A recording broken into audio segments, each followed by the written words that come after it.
Good morning, praise the lord. ઈશ્વરનો આભાર માનતા ફરી એકવાર નવા દિવસની શરૂઆત પ્રભુના વચન અને મનન દ્વારા કરીએ. પ્રભુનું વચન કહે છે, જે આપણે પાછલા 3-4 દિવસથી જોઈ રહ્યા છીએ એને જ ચાલુ રાખીશું.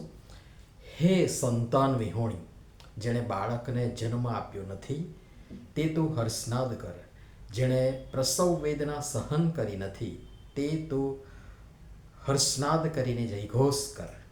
કેમ કે યહોવા કહે છે કે તજાયેલીના છોકરા પરણેલીના છોકરા કરતાં ઘણા છે. યશાયા પ્રવચકનું પુસ્તક 54મો અધ્યાય અને તેની પહેલી કલમ.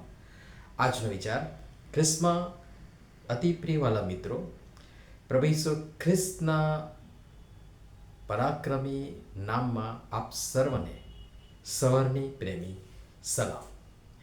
મેં ગઈકાલે પણ કહ્યું હતું કે સંતાન વિહોણા સ્ત્રી અને પુરુષ, ખાલી સ્ત્રી જ નહીં પણ સ્ત્રી અને પુરુષ બંનેની જેમ મંડળી પણ સંતાન વિહોણી હોઈ શકે છે. અને આ વિચાર સંદર્ભે પણ આજે થોડો સમય લઈ વિચારવા પ્રયાસ કરજો, સમજવા પ્રયાસ કરજો. જેણે બાળકને જન્મ આપ્યો નથી, જેણે પ્રસવ વેદના સહન કરી નથી, તે બાળકને જન્મ આપવા સાથે સંકળાયેલ છે. જેનો ઉલ્લેખ પવિત્ર શાસ્ત્ર બાઇબલમાં પણ ઘણી બધી જગ્યાએ કરવામાં આવ્યો છે. જેમ કે ઉત્પત્તિ 3 અધ્યાય 16મી કલમ, ત્યાં લખ્યું છે પ્રમાણે, સ્ત્રીને તેણે કહ્યું કે હું તારા શોક તથા તારા ગરોદરપણાનું દુઃખ ઘણું જ વધારીશ. તું દુઃખે બાળક જણશે અને તું તારા ધણીને આધીન થશે ને તે તારા પર ધણીપણું કરશે. શોક, ગરોદરપણાનું દુઃખ અને બાળકને દુઃખે જણવાની વાત.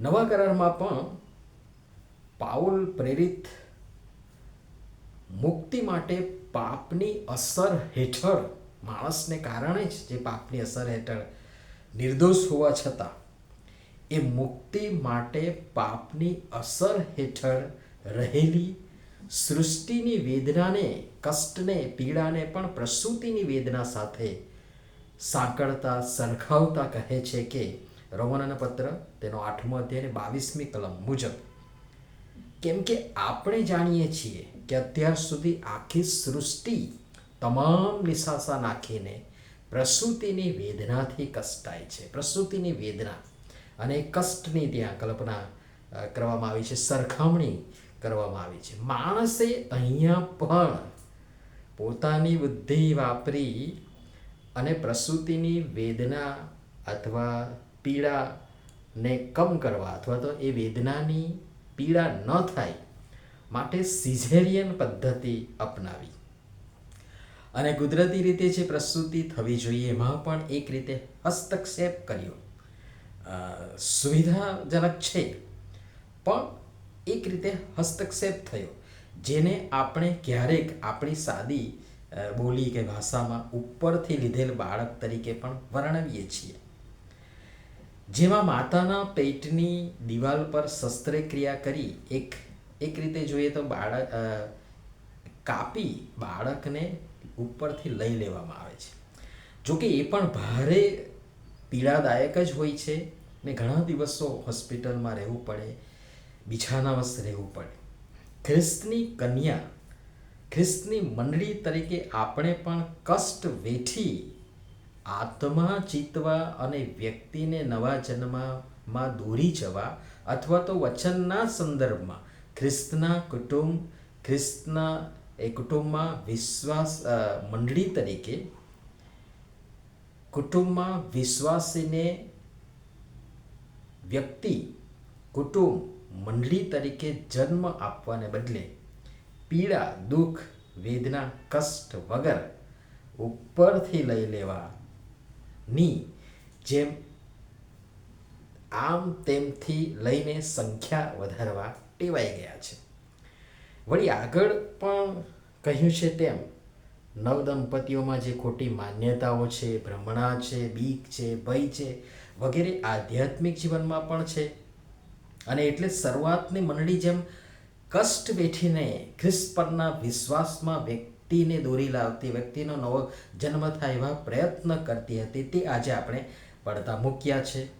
આપણે રેડીમેડથી ટેવાઈ ગયા છે. સમય મર્યાદામાં ફક્ત ઈશારો કરીશ, સંકેત આપીશ. પ્રભુ પવિત્ર આત્માની સહાયથી એને સમજવા પ્રયાસ કરશો તો પરમેશ્વર આ સંદર્ભે પણ ગજબ મર્મો ખુલ્લા અને પ્રગટ કરશે. વધુ આવતીકાલે જોઈશું. પ્રભુ સમજવા આપણ સર્વની સહાય તથા મદદ કરો. નમીએ પ્રાર્થના કરીએ. પ્રેમાળ પિતા, અમે માણસોએ આપની અધિક કૃપાનો સર્વાધિક લાભ નહીં કિંતુ ગેરલાભ જ ઉઠાવ્યો છે.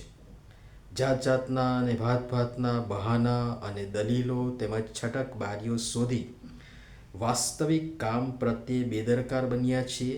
અમને ક્ષમા પ્રદાન કરો ને આપની ઈચ્છા અને યોજનામાં પ્રત્યેકના ભાગે આવતી જવાબદારી પ્રામાણિકતાથી અદા કરવા કૃપા કરી સર્વની તમે સહાય તથા મદદ કરો. પ્રભુ ઈસુના નામમાં આમેન. ધન્યવાદ.